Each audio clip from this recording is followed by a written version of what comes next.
Hey everyone, this is BlackHawkSC and welcome back to my channel. In my Playing the Meta series, I look at the most dominant mechs in the game, and in this video we'll look at the MCII-B Mark II-B. Since the introduction of the MCII-B Mark II over a year ago, the B variant has turned into one of the most powerful and popular mechs in the game. With a tweaked heat system, this chassis is also a good benchmark for how clan ultra autocannons perform with the new heat dissipation values. So the second goal of this video is to look at how these changes have affected clan Dakka. For those unfamiliar with the chassis, since the KDK3 nerfs, the MechWarrior Mark II-B has pretty much taken over the clan Dakka crown due to its better mobility and ability to aim quickly with its arm-mounted weapons. It gives up the super high mounts of the KDK3 of course, but has better hitboxes, better twist speed, and jump jets to mitigate some return fire. The build that we're familiar with uses 2 UAC-10s and 2 UAC-5s. In my case, I've optimized my build for the NASCAR heavy solo queue by right-stacking the 2 bigger UACs. Most people out there probably split the 10s and 5s across both arms in order to get the 10s higher mounted. But for the public queue, I don't think it's worth it, because the arms sit a little bit below the cockpit and the upper third of your torso, which means that you're already exposing quite a bit of your torso when you hill peak with just the 10s. By moving up just a little bit more, you can expose the other 2 autocannons, so I've rarely been in situations where I'd only use the upper 2 weapons. With the right stack 10s, you have 2 advantages. First is if you need to rotate away from an enemy NASCAR or shield damage. You can lose the left side while keeping most of your firepower. Second is when you peek the right side of a building. You can continue to fire the 2 UAC-10s while you're returning to cover. The Mark II-B is already a high DPS build before the heat dissipation changes. Unlike with lasers, the lower heat cap shouldn't affect this kind of build as much, and the higher heat dissipation of both the internal and external heat sinks are a straight buff to the builds like this. Currently, the heat dissipation is so good that it's debatable whether to take off a heatsink and add a couple of ERS cells to supplement your burst damage. I've found that although it's difficult to overheat in normal maps, it can still do so on hotter maps, therefore I recommend not adding the lasers, which are also of limited use due to their short range. For my skill tree, I'll start off with the sensors, and you'll notice here that unlike most of my other assaults, I haven't used any radar depth nodes. This is to maximize the offensive capabilities of the chassis, but it's also quite reasonable to take 60% radar depth and give up a part of the left side of the firepower tree. I've also maximized cool run, and most of durability. For firepower, we're concentrating on cooldown and both UAC jam duration nodes. Okay, let's get into a match. In this match, we're on Solaris City. Solaris City is pretty good for Dakka because most of the engagement tends to be pretty close at 300 meters, 400 meters.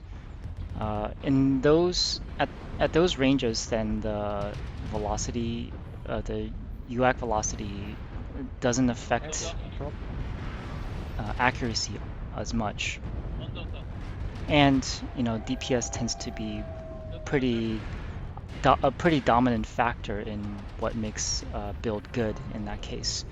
You'll see that also Solaris City validates some of my build decisions because in solo queue, mechs tend to walk across you quite often, walk in front of you, and so often you have to fire one side at a time to avoid hitting your friendlies in the back.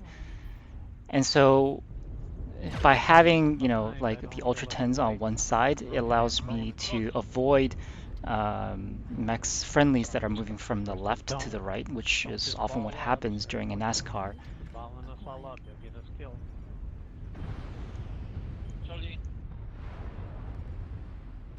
So I kind of recommend doing this sort of asymmetrical stacking of the ultra autocannons in the solo queue versus splitting them up evenly between the left and right sides.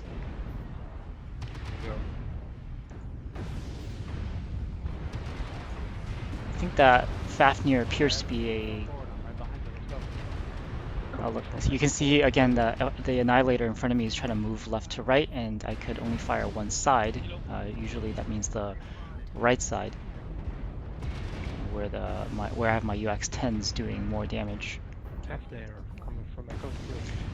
You may have noticed a little bit earlier that that Mad Cat Deathstrike was doing a dual UAC 20 build, which I recommended against. earlier.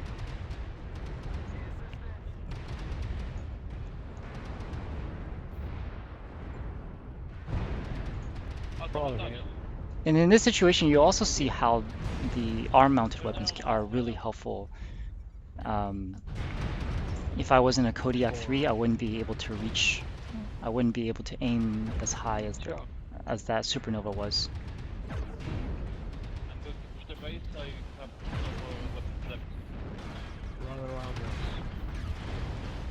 And again, somebody walks in front of me. That was actually okay because he's actually blocking some shots for me, so I'm not upset about that at all. That Fafnir build, dual LBX 20s. I think the Fafnir is too slow to do a build like that, but you know, whatever works for them.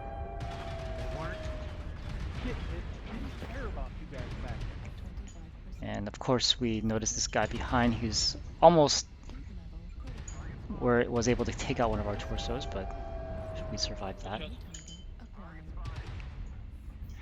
For the rest of the match, didn't really do that much. I was just chasing this last Arctic cheater around and you know, attempting to kill him. You should have noticed that even though I was firing almost non-stop through the end of the match, I wasn't overheating at all. So this mech is really, really strong right now. Well, I hope you enjoyed this video and learned something as well. And if you liked it, please make sure to subscribe and I'll see you next time.